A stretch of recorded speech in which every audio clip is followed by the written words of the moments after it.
Nick Dole's here, practice manager of the Dole's Clinic in Birmingham, Alabama, and certified nutritional pain consultant. Today, I want to talk about some interesting research that has come out of Singapore relative to COVID-19 and how some of this research may not only help those of us during these uncertain times as we battle COVID-19, this pandemic, and we attempt to protect ourselves and the people around us, but also how some of this research might be effective as part of your chronic pain management treatment care plan. So in this study in Singapore, there were 43 patients who were admitted to the hospital who tested positive for COVID-19. Now, the goal of this study was to see if this combination of dietary supplements, not drugs, not medicines, but dietary supplements, could have any impact on the progression of COVID-19. What they were attempting to do was see if they could limit or prevent the number of patients from progressing to the point that they needed oxygenation or intensive care. And interestingly enough, although the number of patients that they looked at was a relatively small number of people, the results were pretty astounding. There were 43 patients that they determined met their criteria, admitted to the hospital, and immediately 17 of them were started on this protocol called the DMB protocol that consisted of vitamin D, magnesium, and vitamin B12. Now, of the 17 people in this group who were given the DMB protocol, only 3 of them went on to require oxygen, and only 2 of those went on to require intensive care, compared to the remaining 26 who did not receive the DMB protocol. 16 of those patients went on to require oxygen and or intensive care. So that's a statistically significant less number of people. What this suggests is not that this protocol is a cure for COVID-19, but that it may be beneficial in preventing the progression of the disease were you to get sick. Now, what I like about this research and what I think is important to note is that all of these vitamins and minerals that are involved in this protocol are essential for proper immune function. They're essential for an appropriate inflammatory process. And that's really important. One of the thoughts about COVID-19 is that the disease itself may not be as problematic as the way that our bodies are responding. The thought is that perhaps what COVID-19 may be doing is it's entering a cell and it's causing what we call a cytokine storm. Cytokines are our cells signaling in the body from the immune system that respond to a viral or bacterial infection. They move in and they attack in an attempt to get rid of whatever the body doesn't like. Now, what can happen is in an unregulated immune system response, these cells may not be able to determine the difference between what's good and what's bad. They may just start to attack. So in a cytokine storm, what we may see is the immune system actually being the culprit for causing damage to organs and tissue because it's striking so hard, it's releasing so many pro-inflammatory elements in an attempt to fight off this disease that it actually starts causing harm to otherwise healthy organs and tissues. So this is something that we really want to pay attention to and something that we can address. Now, what's important about this is that the same inflammatory process may be present in a lot of chronic pain-causing conditions, from nerve pain to musculoskeletal pain to arthritic pain. What may be causing some of our symptoms is this unregulated high degree of inflammation. We know that inflammation is higher in those living with chronic pain conditions because we can see it in blood work. A marker of inflammation is high sensitivity C-reactive protein, and your doctor can look at this in your blood work, and studies have shown that there is a correlation between chronic pain conditions and high amounts of inflammation. There is a correlation between COVID-19 and high amounts of inflammation. Interestingly, there is also an association between these vitamin and mineral deficiencies and high amounts of inflammation. So we can see how supplementing, adding these things to our diet may not only help be a protective barrier or help prevent COVID from becoming worse or a worst case scenario, but it can also help with painful conditions. There's a whole host of conditions that are associated with vitamin and mineral deficiencies. This is something we talk about a lot at the Dole's Clinic, that if the body doesn't have the raw materials that it needs to do the job that it wants to do, then things can go wrong. There can be symptoms associated with that, either because the body doesn't have what it needs to regulate the process that it's supposed to be doing, or it doesn't have what it needs to fight and prevent something from getting worse. And in the case of COVID-19 and many other conditions, that may be the case, and that may be what we're seeing.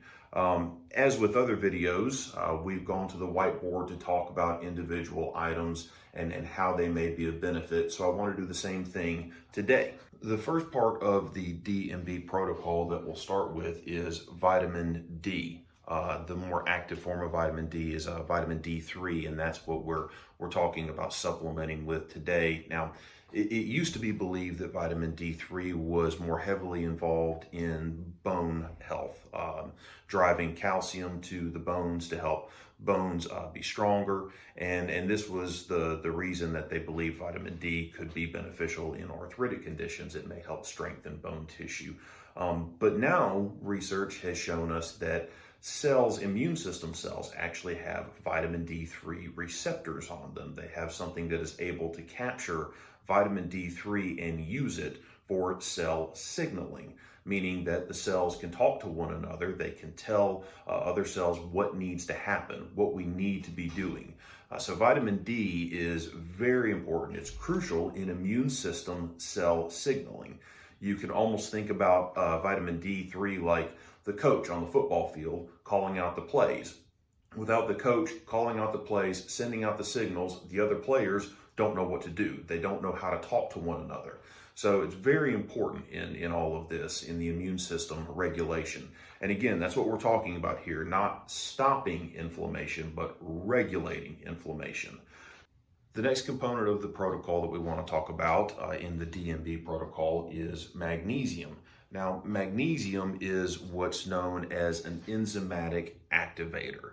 Through enzymatic reactions, it activates cells to do certain things.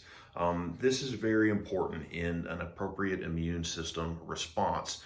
Magnesium is also involved in muscle contraction and relaxation, nerve firing. Very important. When magnesium is deficient, we can see a lot of nerve disorders. But as it relates to COVID, what magnesium has been shown to do is almost create a protective barrier around cells. One of the things that we see COVID doing is creating something that is called an ion channel. So you can think of an ion channel almost like digging a tunnel. So the disease itself digs a tunnel that allows it to enter into the cell and tell it to act a certain way that could then spark this inflammatory response. Magnesium seems to have this remarkable capability of blocking that ion channel. So you can see how it may be very important in a COVID-19 response in helping create the protection, almost like the offensive line. It's blocking that ion channel. Extremely important in this protocol. The last piece of the DMB protocol that was administered is vitamin B12. Now, we know that the B vitamins are involved in energy metabolism, helping the body take the food that it consumes and convert it into energy. They're necessary for red blood cell production, very important in the human body. But another thing that B12 specifically seems to be able to do is affect the body's both innate and adaptive immune systems. Now, the innate immune system is a response that is kind of general and widespread. It's not specific to a particular viral or bacterial infection. The adaptive immune system is like the second line of defense. it steps in to learn exactly what it's fighting, and more importantly, remember that it fought it and how it did so the next time. This adaptive immune system is what allows us to continually fight off ever-evolving viruses and bacteria, things like the cold. The cold is always evolving. There are new versions of the flu that seem to evolve over time. And by having an adaptive immune system, we have an opportunity to learn what it took to fight this off one time and protect ourselves in the future. This adaptive immune system grows with time. So again, very important when we talk about fighting off COVID-19 or working to at least protect ourselves if we were to get sick with COVID-19. But vitamin B12 is also very important in mood regulation, brain function, respiratory function, all of these things, again, essential in regulating immune system response and maintaining an appropriate level of health. So very important in any chronic pain management protocol or care plan. We want to make sure that we're addressing these potential vitamin and mineral deficiencies, as being deficient, having low amounts of them in our body, can cause a whole host of negative side effects. Now, all of these deficiencies, or most of these deficiencies, can be solved through diet. Certainly we can get magnesium from high consumption of green leafy vegetables like spinach and kale. B vitamins are heavily found in sources of lean animal proteins, particularly lean red meat is a good source of B vitamins. Vitamin D is a bit harder to get from food, and a lot of us don't need to be spending too much time out in the sun as we want to be cautious of melanoma and potential threat to cancer. But vitamin D is something that we can very easily supplement with. It doesn't cost much to take 5 to 10,000 units of vitamin D. Most people would do fine on just 2,000 units of vitamin D per day. And that really is a very small cost considering the benefits of having an appropriate amount of vitamin D, having a high level in the blood. When you do your blood work, what we'd like to see is vitamin D levels being at 35 and above. That's really where we start to see benefits in terms of reduced inflammation, in terms of improvements in hypertension, even blood sugar regulation. Very, very important. So what we're going to link to down below are two supplements that I really recommend, two supplements that I take daily that cover not only all of these three deficiencies, but many, many more. More importantly, those of you who have watched my videos or read my blogs understand that it's very important to me that supplements not come from just anywhere. I like to see that they're coming from a company that uses independent third-party testing to make sure that what's on the label is what's in the bottle. But I also like to see that things are put together in such a way that they're easily absorbable, meaning that they're either bioidentical, they're the same as they're found in nature, or they're attached to something like an amino acid or something that just helps the body absorb them. Remember, you're not what you eat, you're what you absorb.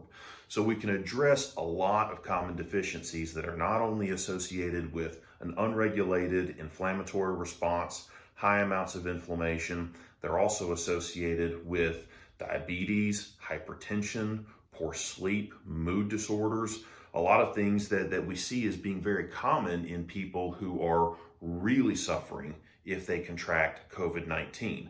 As a matter of reference, the CDC, when looking at death certificates across the United States where COVID-19 was listed as one of the causes of death, only 6% of the certificates that they read listed only COVID-19.